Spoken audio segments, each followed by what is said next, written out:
एकत्र लढल्या, काही ठिकाणी यश आलं, काही ठिकाणी अपयश आलं.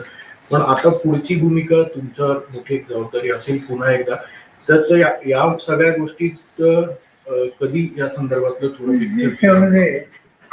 काही चालू होतं माझ्या कारणात जे होतं ते सगळ्या चर्चेत लीन होतं.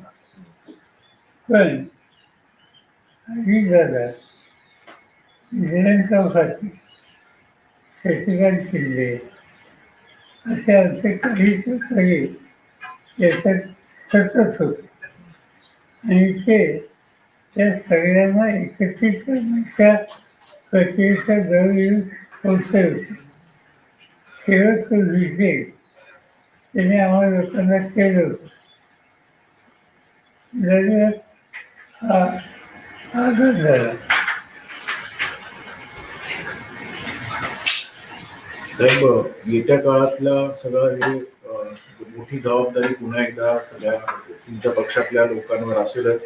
त्यामुळे आगामी पक्षाची वाटचाल आणि त्यासोबतच पुन्हा एकदा एकत्रीकरणावरचे मुद्दे, या सगळ्या गोष्टीकडे तुम्ही कसं बघणार आहात? आणि तुम्ही जसं काल स्वतः नदीची पाहणी करायला गेला होता, तुम्हाला इथे आता जाणवतंय की कुठेतरी मोठं परत स्वतःहून थांबायला लागेल, स्वतःवर जायला लागेल. त्यामुळे सगळी पुढची वाटचाल आणि पुढची भूमिका या संदर्भात वेळ जरी लागला तरी पण कशी जाईल त्याबाबत आमची जी नवी पिढी आहे तिला प्रोत्साहित करणं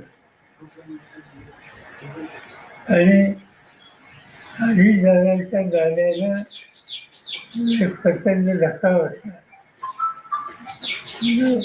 झालं तो म्हणून राज्याच्या दृष्टीनं जे जे करता येईल ते करतो. साहेब, आज शपथविधी होत आहे. शपथविधीला कुटुंबियांपैकी कोण कोण असणार? पुढच्या वर्षांपासून बाकी आम्हाला जायचं. साहेब, आपण उपस्थित राहणार अशी बातमी आहे. आपण जाणार आहे? नाही, माहितीच नाही. म्हणजे आहे का हे माहिती.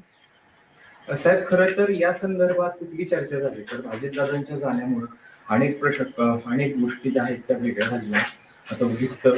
त्या संदर्भात कुठली चर्चा झाली का तुमची आणि इतर राष्ट्रवादीशी या संदर्भात शपथविधी होते किंवा कुटुंब मनाची होते?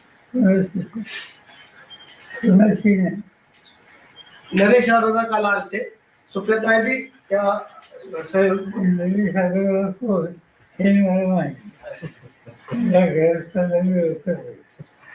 काल